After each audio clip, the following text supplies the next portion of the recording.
아버지 하나님, 오늘도 주님의 그 사랑 때문에 이곳에 올 수 있음을 감사합니다. 오늘도 주의 은혜에 구하며 주의 말씀 안에 구할 수 있도록 보호하시고 사랑하시고 인도하신 주님, 오늘 예배하는 자를 찾으신다는데 마음과 뜻과 정성을 다하여 주님을 예배하고 찬양합니다. 이곳에 임하셔서 우리 예배를 받으시고 한량없는 천국의 기름 부으심 우리에게 허락하여 주옵소서. 마음이 공고한 자, 답답한 자, 억울한 자, 속상한 자들 하나님의 것으로만 충만한 시간 되게 하길 바라옵고 예수님의 이름으로 기도드립니다. 아멘. 예수 이름 찬양.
전능하사 천지를 만드신 하나님 아버지를 내가 믿사오며 그 외아들 우리 주 예수 그리스도를 믿사오니 이는 성령으로 잉태하사 동정녀 마리아에게 나시고 본디오 빌라도에게 고난을 받으사 십자가에 못 박혀 죽으시고 장사한 지 사흘 만에 죽은 자 가운데서 다시 살아나시며 하늘에 오르사 전능하신 하나님 우편에 앉아 계시다가 저희로서 산 자와 죽은 자를 심판하러 오시리라.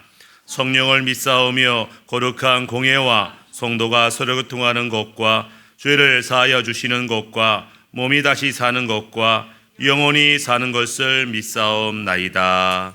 아멘.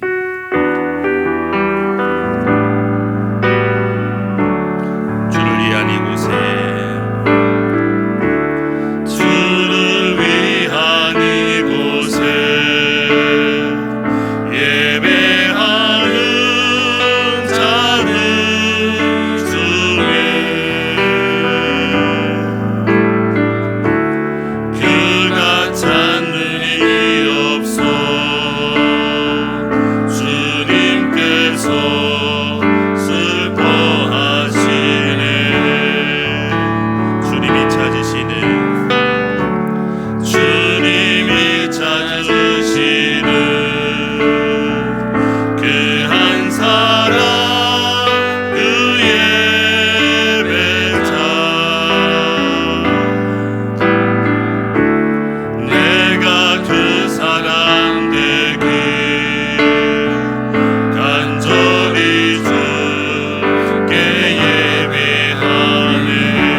한 분이면 충분합니다. 주님으로 인하여 승리하게 하시고 주님으로 인하여 기쁨과 감사와 감격을 누리며 살 수 있도록 우리 자신과 가정과 사업과 인생을 붙들어 달라고 우리 주여 한번 부르시며 기도합니다. 주여, 아버지 하나님, 주님 한 분으로 충분합니다. 주님 한 분이면 충분합니다. 주님, 이곳에 임하셔서 내 심령 가운데 임하셔서 우리 가정 가운데 임하시고 사업과 인생 가운데 임하셔서 다스려 주시옵소서. 주님 한 분이면 충분합니다. 주님 한 분이면 충분합니다. 다른 것 구하지 아니하게 하시고 다른 것 바라보지 아니하게 하여 주옵소서. 욕망과 야망과 욕심을 하나님 따라가지 아니하고 주님 따라가게 하소서. 말씀 따라가고 성령 따라가고 은혜 따라가고 진리 따라가고 천국 따라가는 주의 백성들 되게 하여 주셔서 이곳에 하늘의 은혜를, 하늘의 문을, 하늘의 생명을 도하여 주옵소서. 어둠은 떠나가고 빛이 임할지어다. 말씀의 길은 무심할지어다. 주님 말씀하시면 순종하고 주님 말씀하시면 멈추고 주님 말씀이 내 길이요 진리요 생명임을 알고 말씀 따라 말씀이 기준되는 인생 되게 하여 주옵소서. 오늘 이 말씀의 길은 무심, 말씀의 능력, 이 말씀의 길은 무심, 주님 말씀의 능력이 우리 가운데 오셔서 깨닫게 하여 주옵소서. 깨닫게 하여 주옵소서. 깨닫게 하여 주시옵소서. 주님 말씀하시며 내가 나가리다. 주님 뜻이 아니면 내가 멈춰서리라. 나의 가고 서는 곳 주님 뜻에 있으니 오 주님 나를 이끄소서. 주님 말씀하시며 주님 말씀하시며 내가 나가리다. 주님 뜻이 아니면 내가 멈춰서리라.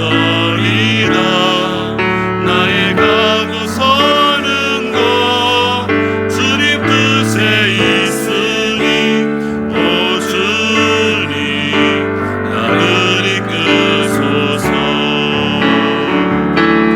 뜻하신 그곳에 나 있기 원합니다.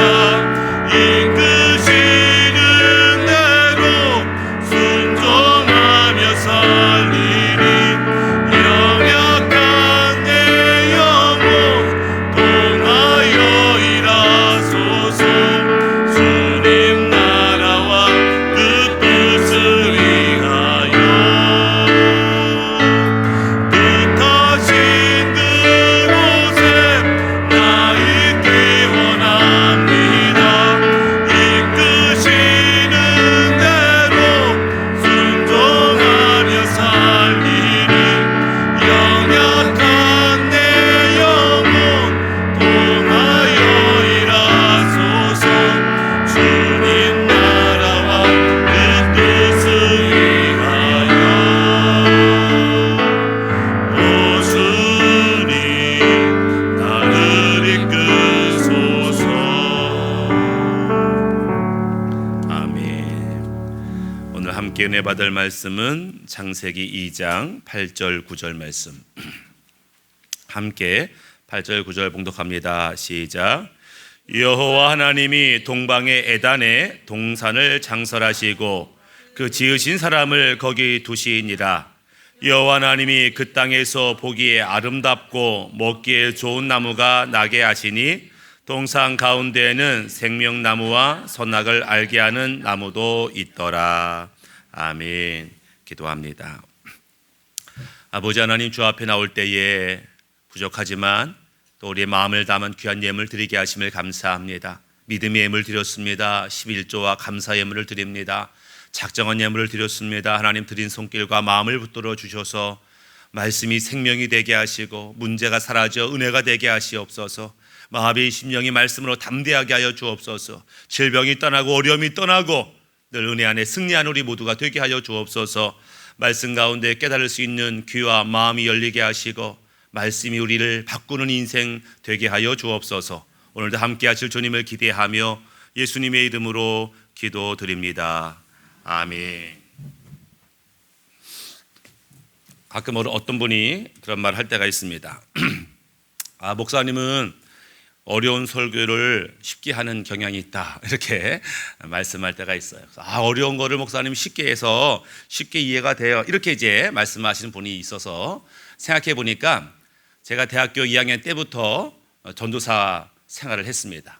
그러니까 전도사 때를 대학교 1학년 때부터 했으니까 아주 어릴 때부터 이 조그만 아이들 대상으로 설교하다 보니까 이 아이들이 이해하는 언어, 아이들이 이해하는 비유, 이런 얘기를 들어서 가능하면 쉽게 아마 설명하는 시간이 오래다 보니까 아마 어른 설교하면서도 그렇게 되지 않았나 이렇게 생각을 해요. 오늘은 아주 쉬운 하나님의 진리를 좀 어렵게 설명하려고 합니다. 오늘은 좀 바뀌었죠? 왜냐하면 너무나 쉬운 진리, 너무나 중요한 진리, 누구나 알아야 되는 이 진리를 아마 수십 번, 수백 번 들었을 이 진리를 이해하는 사람이 많지 않아서, 그래서 오늘은 결과적으로는 쉬운 얘기인데 조금은 어렵게 설명해 볼 테니까 여러분 집중해서 오늘 말씀에 깨달음이 있기를 바라겠습니다. 오늘 교회 갔더니 그 교회가 한 달에 한 번 전교인 예배를 드린다는 거예요. 전교인 예배. 그래서 유치부, 초등부, 중고등부 다 청년부가 어른들까지 함께 예배를 드린다.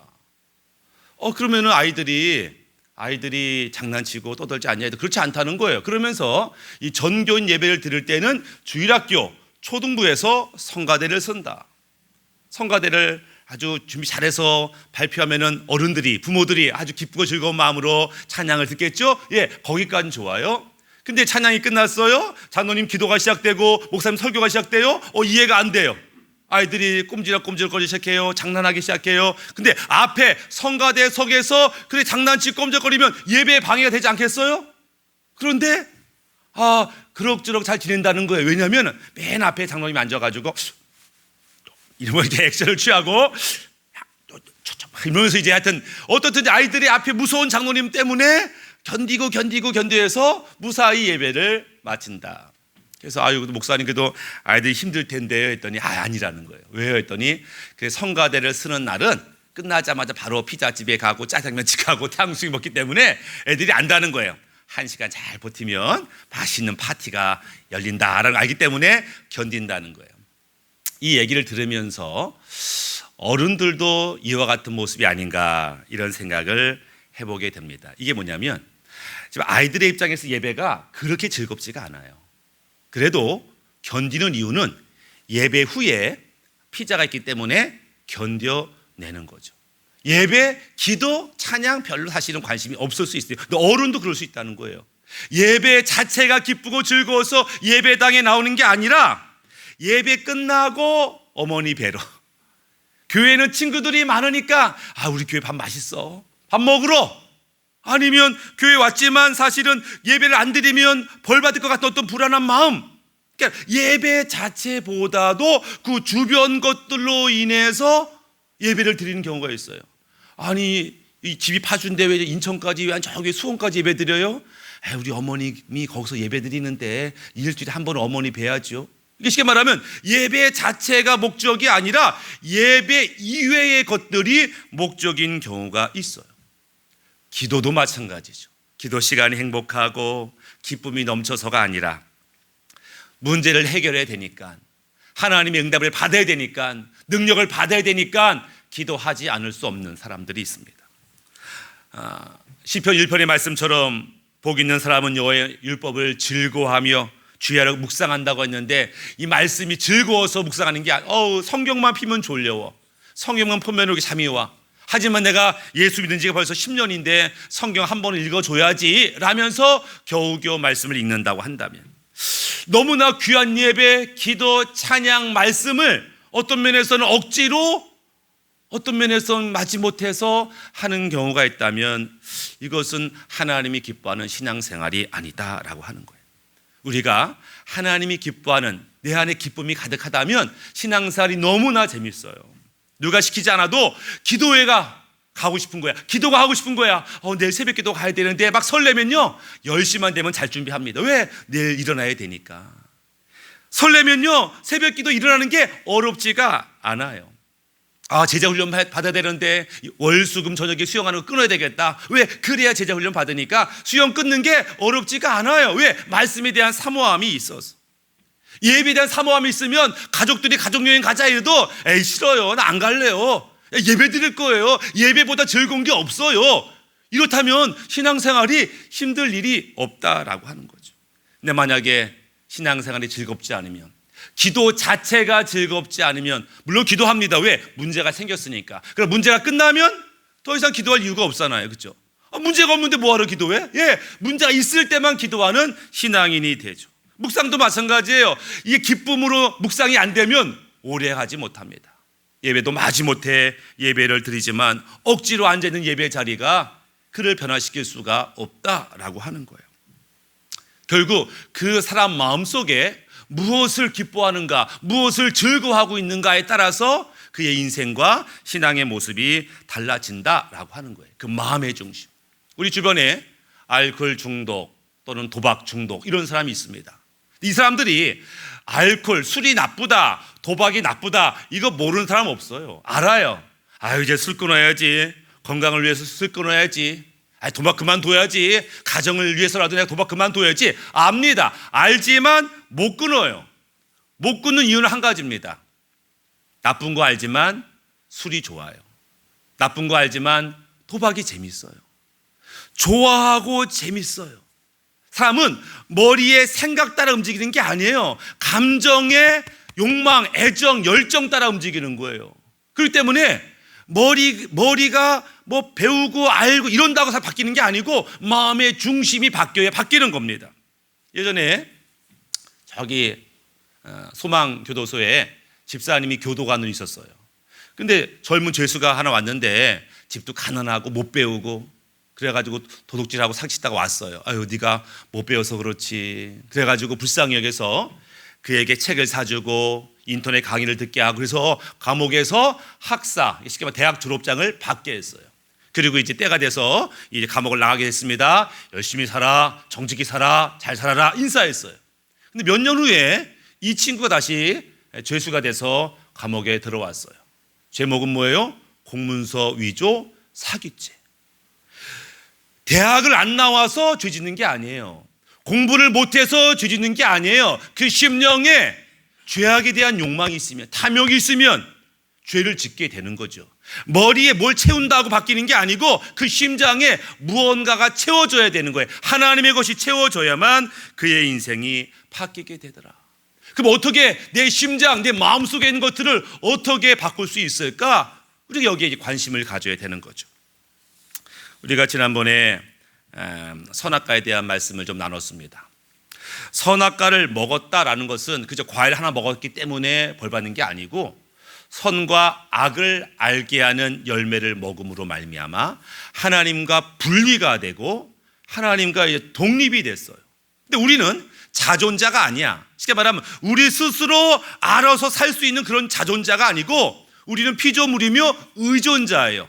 무엇을 먹어야만 살아요.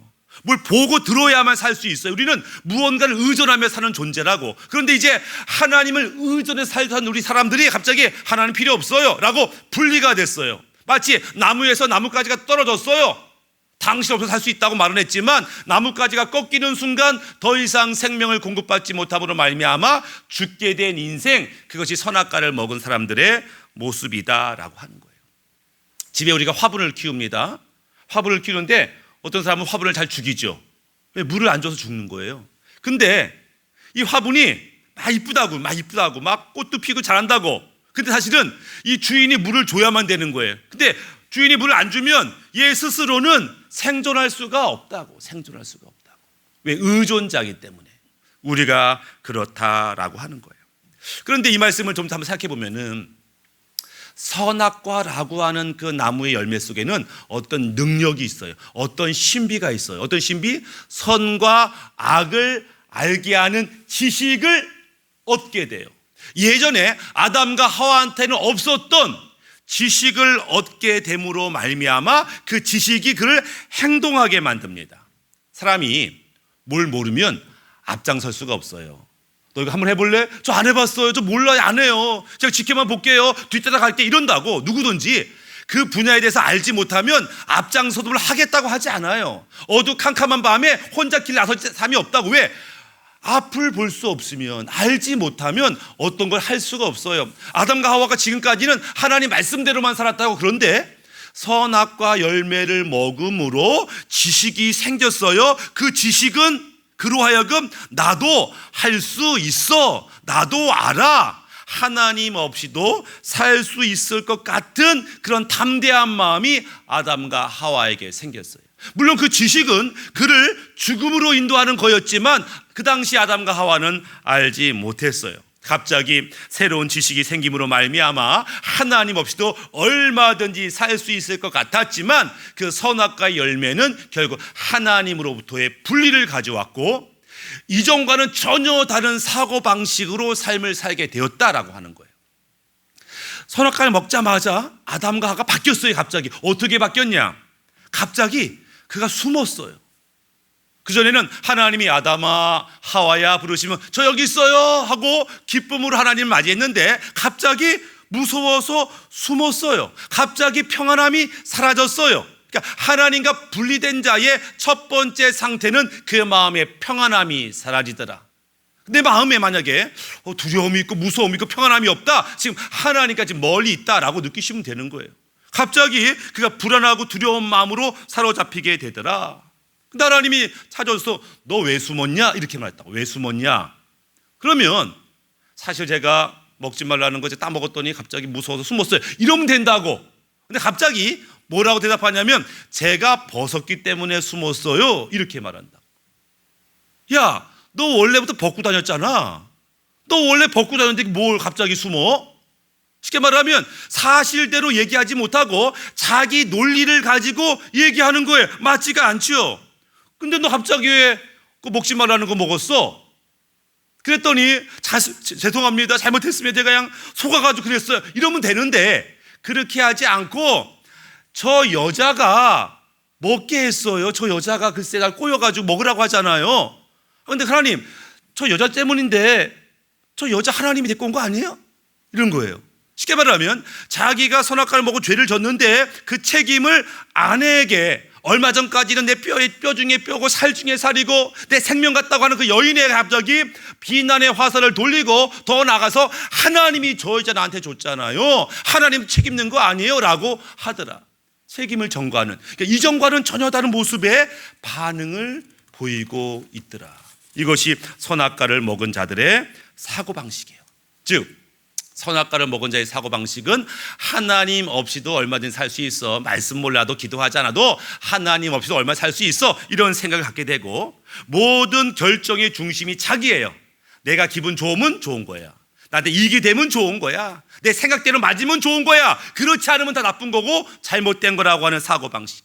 문제가 생기면 내 책임이요 라고 말하기보다는 너 때문에 그래, 저 인간 때문에 그래, 책임을 전가하고 자기는 피해의식, 억울함, 속상함만 경험하게 되는 자, 바로 선악과를 먹은 자의 후유증이라고 하는 거예요.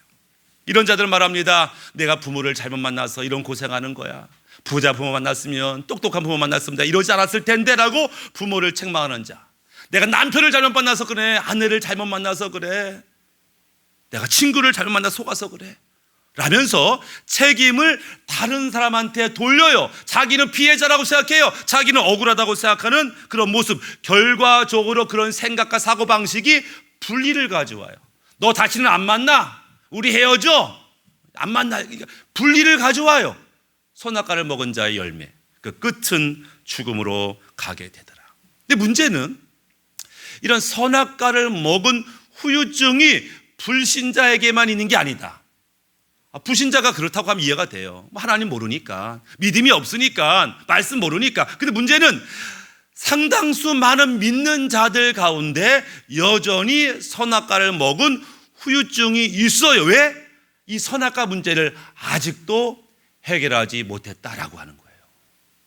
그러니까 교회는 다니지만, 예수님 믿는다고 하지만, 은혜 받았다고 하지만 여전히 선악과의 문제를 해결하지 못했어요. 이 선악과 문제는 아담과 하와의 문제가 아니고 오늘 우리의 문제임을 알아야 되는 거예요. 그래서 우리가 이 선악과의 문제를 해결해야 된다. 이 선악과 문제를 우리가 지난번에 우리 의인과 악인에 대해서 한번 말씀 나누었는데 이 의인과 악인의 문제를 이 선악과와 연결해서 한번 생각해 봤으면 좋겠습니다.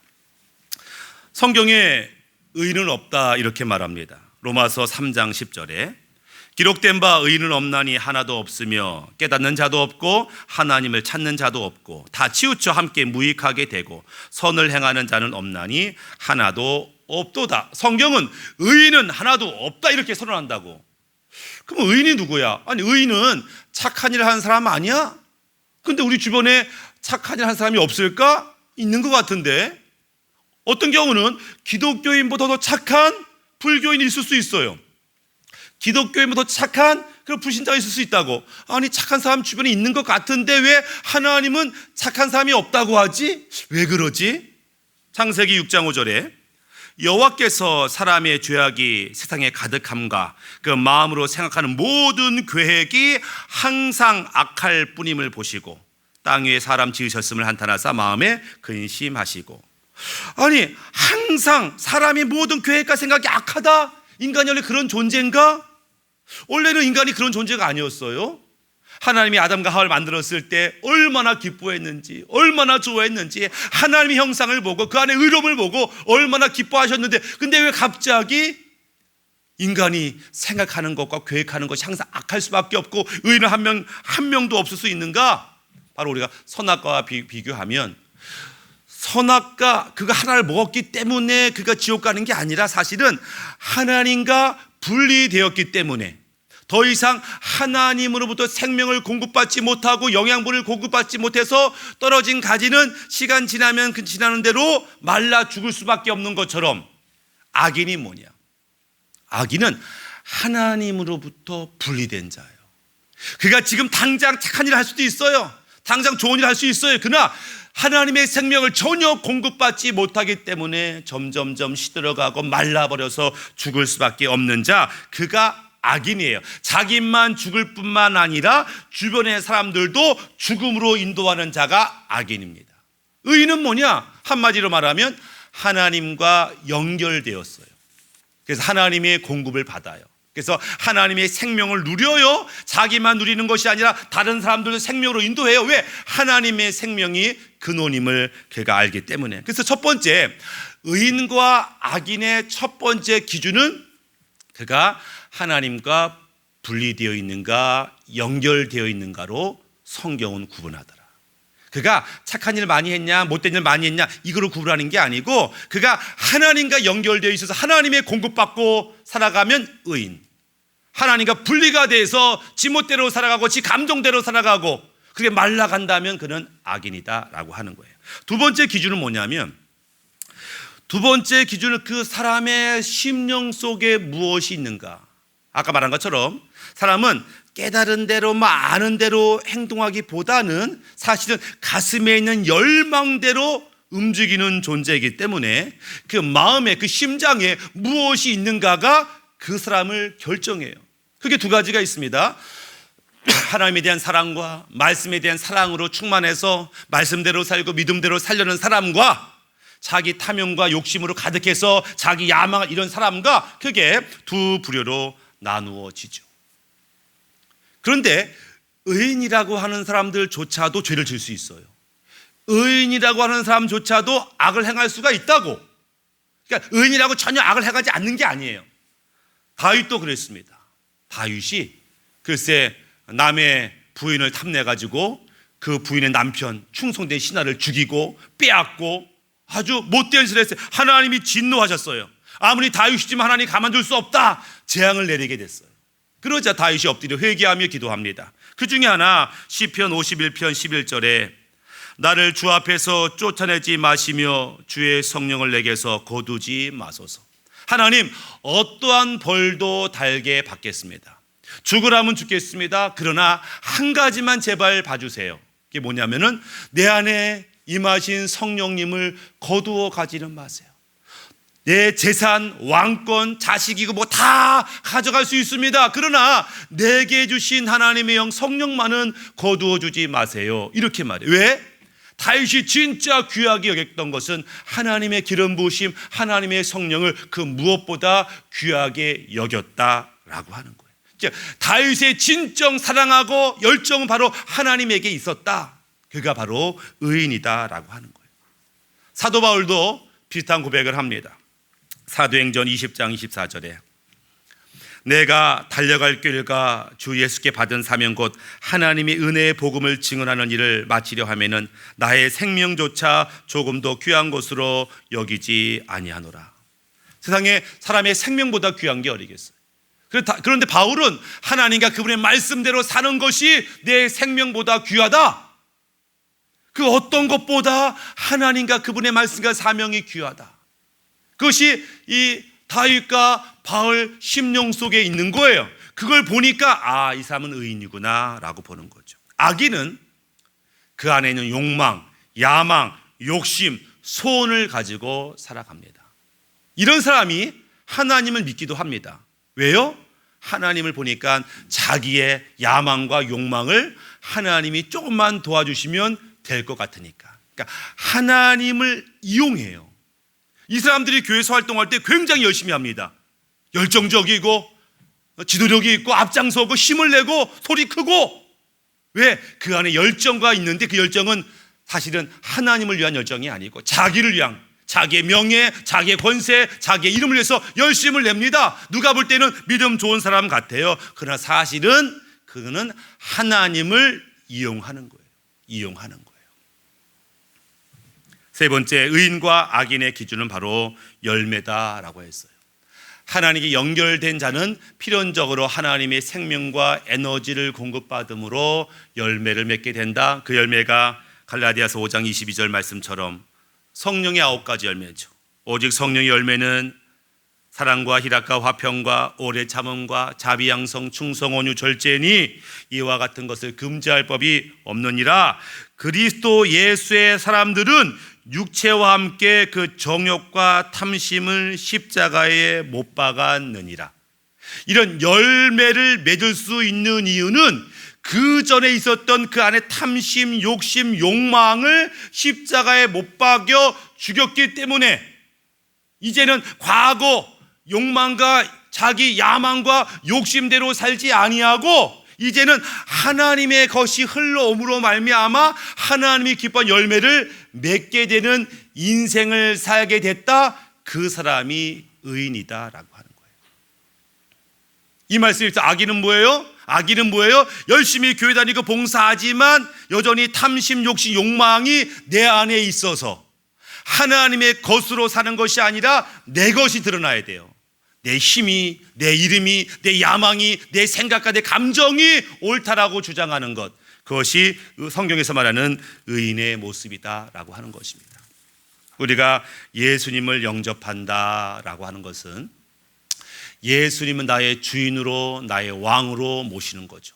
그래서 모실 뿐만 아니라 이제 그분의 뜻대로 살겠다. 예수님이 말씀하시면 예수님이 가시는 대로 따라가겠다. 그러니까 삶의 우선순위를, 삶의 주도권을 예수님께 맡기는 자가 믿는 자고 의인이고 구원받은 자의 모습이다라고 하는 것입니다. 우리 가운데 신앙생활을 잘 한다고 하면서도 여전히 내 생각, 내 감정이 있어서 교회가 아무리 대단해도 내 생각과 내 감정에 맞지 않으면 이 교회 텄어, 이 교회 잘못됐어, 이렇게 판단한다는 거예요. 그게 선악과를 먹은 자의 후유증인데 그것을 알지 못하는 성도들이 많아요. 자기 생각이 옳다는 거예요. 자기 감정이 옳다는 거예요. 성경 말씀이 이상하다는 거예요. 여전히 선악과 문제를 해결하지 못했어요. 그가 아무리 교회에서 앞장서고 열심을 낸다고 할지라도 그는 이 선악과 문제를 해결해야 돼요. 그것이 사실은 구원이고 복음이더라. 이 문제 해결되면 하나님이 이것이 우리 안에 오면요, 신앙생활이 달라집니다. 나 말씀 빨리 더 많이 읽고 싶어, 더 많이 묵상하고 싶어, 기도하고 싶어, 기도가 돼 주님 만나고 싶어, 예배가 기다려져, 예배 시간이 기다려져, 왜 이렇게 일주일이 더디 가는 거야? 라고 삶의 모습이 바뀌게 되더라. 자연스럽게 주님의 것이 흘러나가서 다른 사람을 살리고 나를 살리고 주변을 살리는 자가 되는 것을 보게 됩니다. 오늘 말씀의 결론은 간단할 수 있어요. 쉽게 말하면 여전히 믿는 자라고 하면서도 이 선악과 문제를 해결하지 못한 자가 있다는 거예요. 우리 안에. 선악과를 먹은 자는 선과 악의 판단 기준이 자신입니다. 아무리 좋은 것 같아도 나한테 손해가 되면 안 해요. 왜? 기준이 나니까. 그러나 구원받은 자, 하나님의 사람은 그 기준이 하나님과 그분의 말씀이 되어야 됩니다. 만약에 하나님과 그분의 말씀이 기준이긴 기준인데 거기에 대해서 흥미가 없다, 열정이 없다, 아직 온전한 주님의 다스림을 받고 있지 못하는 거예요. 여전히 이제 삶의 주도권을 내가 갖고 있어요. 내가 알아서 합니다. 우리 가정, 우리 아이들, 내 인생 내가 알아서 합니다. 하나님 너무 관여하지 마세요 라고 주님께 내 삶의 주도권을 아직 드리지 못한 상태입니다. 바라기는 우리가 하나님의 진정한 구원받은 자녀로 간다면 삶의 주도권을 하나님께 맡기고 하나님 마음껏 나를 바꾸시도록, 마음껏 나를 사용하시도록, 마음껏 주님의 것으로 충만하도록 자신을 드리는 우리 모두가 되기를 바라겠습니다. 이 시간 우리 함께 기도했으면 좋겠습니다. 기도할 때에 내 생각과 감정을 내려놓고 내 판단을 내려놓고 하나님 내 안에서 역사하여 주옵소서, 나를 다스려 주옵소서. 주님의 뜻대로 말씀대로 살기를 원합니다. 성령의 인도대로 살기 원합니다. 기쁨과 감사와 감격 가운데 신앙생활하기 원하오니 그 은혜를 우리에게 부어달라고 우리 주여 한번 부르시며 기도합니다.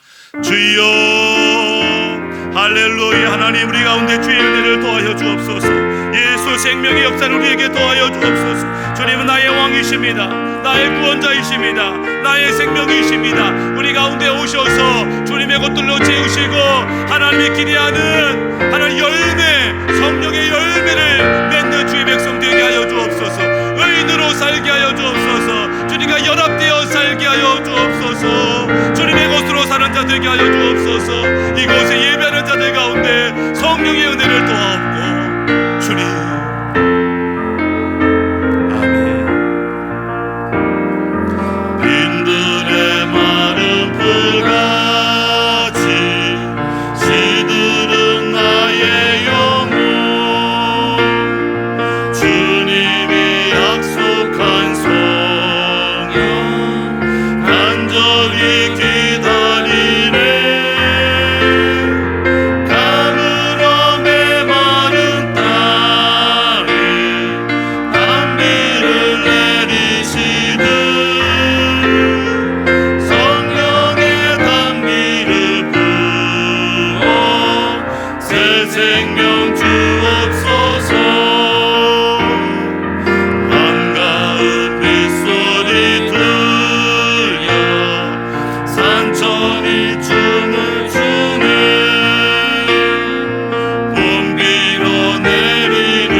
교회 소식 알려드리겠습니다. 오늘 처음 오신 분들, 또 오랜만에 오신 분들 환영하고 축복하겠습니다. 감사합니다. 오늘 우리가 교회에서는 어버이 주일로 우리가 지키잖아요. 그래서 다른 건 못했고 이제 70살 이상 어르신들 우리 선물을 준비했습니다. 그래서 70세다 아니면 정식 나이는 68이지만 피부 나이가 70세다 이러신 분도 선물을 드립니다. 그래서 이제 나 70세요 이러면은 선물을 다 드릴 테니까 70세 이상을 부끄러워하지 마시고 담대하게 선물 받아가시면 되겠습니다. 그동안 쉬었던 목장 모임 오늘부터 시작됩니다. 그래서 오늘부터 점심이 나가고 점심 식사 후에 1시부터 목장 모임 있는데 목장 모임 장소가 일부 변경된 거 참고하시면 좋겠습니다. 이제 오늘부터 양육반은 시작됩니다. 양육반은 가장 기본이 되는 교육인데 오늘부터 시작돼요. 그래서 오늘 양육반에 참여하신 분들은 옆에 있는 꿈터에서 2시 40분부터 시작을 하게 됩니다. 참고하시고 그다음에 다음 주부터는 소그룹 지도자반, 제자반 있다는 거 기억하시고 참여하시면 좋겠습니다. 오케스트라가 이제 시작됐는데 이제 다른 악기들은 다 있는데 플룻이 조금 부족합니다. 플룻 새로운 선생님 오셨는데 플룻 배우실 분들 신청하시면 감사하겠습니다. 네, 그 청년부가 이름을 공모한대요. 청년부가 새롭게 좀 청년부가 막 바뀌고 있는 중이고 이제 오늘 또 이곳에서 1시부터 또 청년부 예배가 시작됩니다. 그전에 3층에서 예배 드렸는데 이제 이곳에 청년부 예배를 시작하려고 하다 보니까 청년부가 이제 이름도 새로 정하고 싶다. 그래서 좋은 이름을 정해주시면 상품 10만 원짜리 상품을 주겠다고 하니까 오늘까지입니다. 오늘 집에 가기 전에 고민하셔서 기도하셔서 좋은 이름을 저한테나 청년부 담당 사역자한테 보내주시면 추첨이 아니라 선정해서 상품을 주도록 하겠습니다. 다른 광고 없으시면 다 같이 자리에 일어나셔서 주보 있는 대로 믿음 고백을 하도록 하겠습니다. 시작. 우리는 하나님의 거룩한 자녀로서 하나님의 사랑과 공의를 증거한다. 우리는 예수님의 제자로서 순종으로 사명을 감당한다. 우리는 성령님의 강한 용사로서 믿음으로 나 자신과 세상과 악한 마귀를 이긴다. 우리는 하나님으로부터 파송된 대사로서 하나님 나라를 세운다. 우리는 어린 양의 신부로서 정결함으로 혼인잔치를 예비한다. 아멘. 기도합니다. 여호와는 내게 복을 주시고 너를 지키시기를 원하며 여호와는 그 얼굴을 내게 비추사 은혜 베푸시기를 원하며 여호와는 그 얼굴을 내게로 향하여 드사 평강 주시기를 원하노라.